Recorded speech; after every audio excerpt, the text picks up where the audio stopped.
दांत हमारे टेढ़े मेढ़े होते क्यों हैं, इसकी वजह क्या हो सकती है। आजकल हर दूसरा बच्चा अलाइनर लगवाना चाह रहा है, तो आज हम लोग इसी टॉपिक पे डिस्कस करेंगे कि क्या अलाइनर सबके लिए ज़रूरी है या जो फिक्स ब्रेसेस हैं वो आउटडेटेड हो चुके हैं, which is the right treatment. तो इस विषय पे आज हम लोग थोड़ा डिस्कस करने वाले हैं।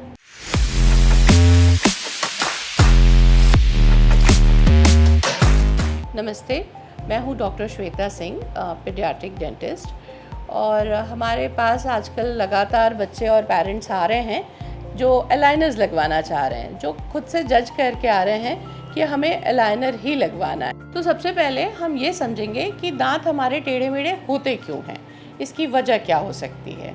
तो सबसे पहला रीज़न जो होता है कि जेनेटिक्स, यानी अगर पेरेंट्स के दांत बाहर हैं या टेढ़े मेढ़े हैं तो बहुत हद तक चांसेस हैं कि बच्चों में भी ये जेनेटिक ट्रांसमिशन हो और उनके भी दांत हमारे टेढ़े मेढ़े हो सकते हैं। फिर हमारा सेकंड फैक्टर है, दैट इज़ ओरल हैबिट्स, यानी छोटे बच्चे जब अंगूठा चूसते हैं या मुंह खुला रख के सोते हैं, उनके भी दांत टेढ़े मेढ़े होने के चांसेस बहुत ज़्यादा बढ़ जाते हैं। जो अंगूठा चूसते हैं उनका अपर जॉ जो है, आगे के दांत, वो बाहर की अपर जो है उनका ओवर ग्रो कर जाता है हॉरिजॉन्टली, और इससे जो है वो बिल्कुल दांत उनके बाहर की तरफ आने लगते हैं। माउथ ब्रीदिंग हैबिट में क्या होता है, बच्चा मुंह नहीं बंद करता है, यानी लिप सील नहीं अचीव होती है, और उन केसेस में हम जो एंटीरियर ओपन बाइट बोलते हैं वो कंडीशन डेवलप होने लगती है। इन केसेस को अगर हम लोग टाइमली इंटरवेन करते हैं, यानी अप्लायंसेस दे के, अगर ओरल हैबिट है, थंब सकिंग है, तो अगर हमने थंब सकिंग करेक्ट कर ली तो हम यहीं पे इस प्रॉब्लम को डेवलप होने से ही रोक सकते हैं।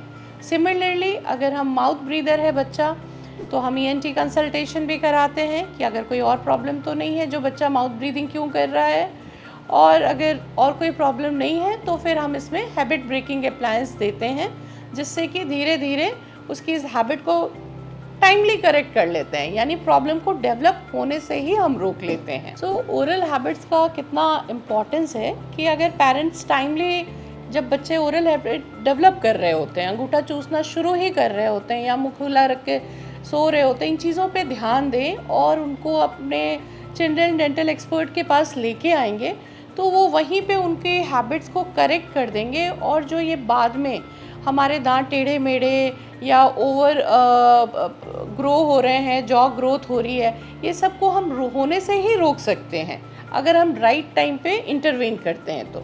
और दांत टेढ़े होने की एक और बहुत इम्पॉर्टेंट वजह होती है, जो मिल्क टीथ टाइम से पहले टूट जाते हैं या फिर उसको कैविटी की वजह से एक्सट्रैक्ट आउट कराना पड़ता है। और हम सब जानते हैं कि होता क्या है कि जो मिल्क टीथ हैं वो परमानेंट टीथ को गाइडिंग प्लेन दे रहे होते हैं, वो बताते हैं कि तुम्हें आना कहाँ है।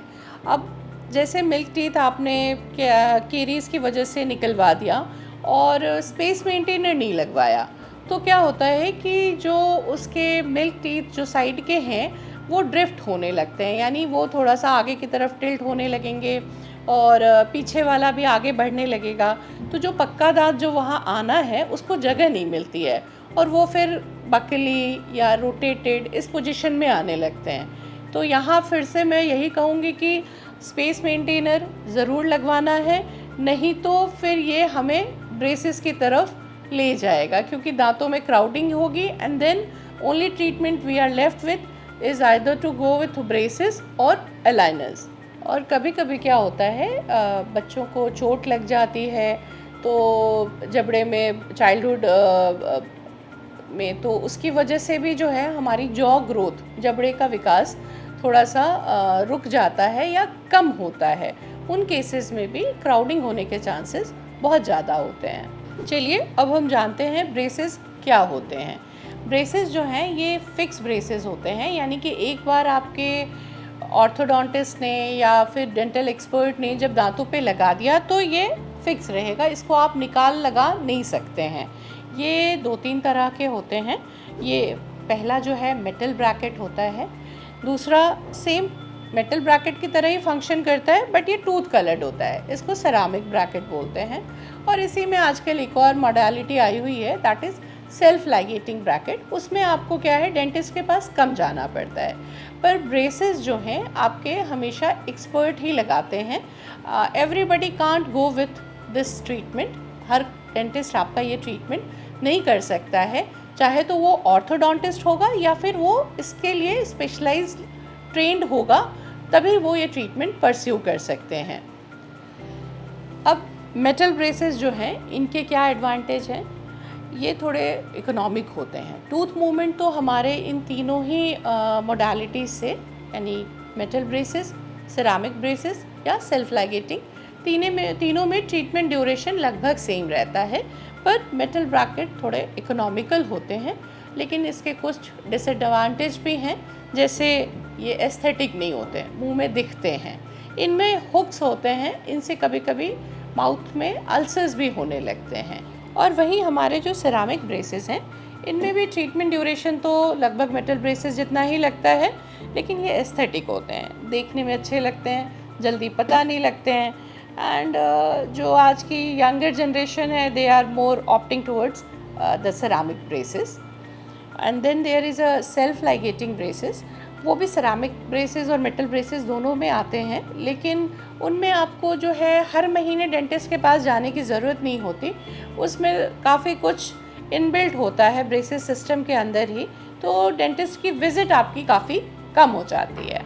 जो हमारे सिरामिक ब्रेसेस हैं और सेल्फ लाइगेटिंग ब्रेसेस हैं, ये मेटल ब्रेसेस के कंपेयर में महंगे होते हैं। अब तक मैंने आपको फिक्स ब्रेसेस के बारे में बताया, अब मैं आपको अलाइनर्स के बारे में बताती हूँ। अलाइनर्स क्या होते हैं? अलाइनर्स जो हैं इस तरह की प्लास्टिक ट्रेस होती हैं, ठीक है, और ये ट्रेस जो हैं आपके मुंह में जो डेंटल इरेगुलरिटी है, जो दांत टेढ़े मेढ़े हैं, उसको ठीक करने के लिए इस्तेमाल की जाती है। ये कैसे होता है? तो जब भी आप अपने डॉक्टर के पास जाते हैं, वहाँ पहले वो आपके दांतों का स्कैन करते हैं। स्कैन करने के बाद वो इमेज जो है आपके अलाइनर सेंटर पे जाती है, वहाँ पे दे प्लान योर ट्रीटमेंट। वहाँ वही प्लान करते हैं depending on the severity of the problem, आपके कितनी दांत टेढ़े हैं, कितना समय लगेगा और कितने सेट ऑफ ट्रेज लगेंगे, उस हिसाब से वो प्लान करके आपको पूरा प्लान आउट भेजते हैं, जो कि आपका डेंटिस्ट आपको एक्सप्लेन करता है। और अलाइनर्स जो हैं 14 डेज़ में आपको जो है चेंज करने होते हैं, और इसका मिनिमम वियर टाइम आपका 22 घंटे होता है। आपको इसको कम से कम 22 घंटे पहनना होता है। अलाइनर्स कुछ फास्ट पेस्ड भी होते हैं, जिनको बहुत जल्दी में ट्रीटमेंट अपना कंप्लीट कराना होता है, वो 7 डेज़ में भी चेंज करने वाले होते हैं अलाइनर्स, जिसमें फास्टर रिज़ल्ट आते हैं। तो आप अपनी ज़रूरत के हिसाब से अपना अलाइनर सिस्टम अपने डेंटिस्ट के साथ मिलके सेलेक्ट कर सकते हैं। अब मैंने आपको अलाइनर्स और फिक्स ब्रेसेस दोनों को एलॉबरेट करके बताया है कि दोनों क्या होते हैं, कैसे फंक्शन करते हैं। अब चलिए हम इन दोनों को कंपेयर करेंगे। विद द अलाइनर्स आप किसी भी तरह का खाना खा सकते हैं, क्योंकि आप अलाइनर्स निकाल के खा रहे हैं तो आपके अलाइनर्स को भी कोई डैमेज नहीं होगा। मगर फिक्स ब्रेसेस के साथ थोड़ी डाइटरी रिस्ट्रिक्शंस रहती हैं, जैसे हम लोग कड़ा खाना या बहुत चिपकने वाला खाना खाने से मना करते हैं। पर यहाँ एक बहुत बड़ी लिमिटेशन है, अलाइनर जो है सारे केसेस में काम नहीं करता। ये सिंपलर केसेस में, जैसे मिड लाइन डायस्टीमा है, थोड़ी बहुत इरेगुलरिटी है दांतों में, क्राउडिंग है, उन केसेस में ये अच्छा काम करता है। बट जहाँ पे माल ओक्लूजन है, सिवियर क्राउडिंग है, या फिर बहुत ज़्यादा डेंटल इरेगुलरिटी है, वहाँ हम फिक्स ब्रेसेस लगवाने की ही सलाह देते हैं। उसी से प्रॉपर ट्रीटमेंट अचीव किया जा सकता है। Second point is yours aesthetic. Aesthetic wise भी अलाइनर्स आपका यहाँ जीत रहा है, और ब्रेसेस ज़्यादा विजिबल होते हैं तो दिखते हैं, and sometime the patient doesn't like it much. Maintenance wise again aligner win, क्योंकि इनको क्लीन करना आसान होता है। दूसरी चीज़ है, अलाइनर्स में आप जो है अलाइनर्स निकाल के आराम से खाना पीना खा के और दांतों को ब्रश करके दोबारा पहन लेते हैं, तो oral hygiene maintenance much better होता है in compare to fix braces. Fix braces में आपको जो है ऑर्थोडोंटिक ब्रश यूज़ करना पड़ता है, और आपके चूँकि ब्रेसेस दांतों पे फिक्स रहते हैं तो आपको थोड़ा ज़्यादा ध्यान रखना होता है। सबसे कॉमन क्वेश्चन होता है, मैम टाइम किस में कम लगेगा और पैसे किस में कम खर्च होंगे। हम जो सलाह देते हैं वो हमेशा टाइम और मनी को हम नहीं प्रायोरिटी कर सकते हैं। केस टू केस चीज़ें अलग होती हैं। कुछ केसेस फिक्स ब्रेसेस से ही किए जा सकते हैं और सिंपलर केसेस डेफिनेटली हम अलाइनर से कर सकते हैं, but cost wise aligner is a costlier option than in comparison to your fix braces.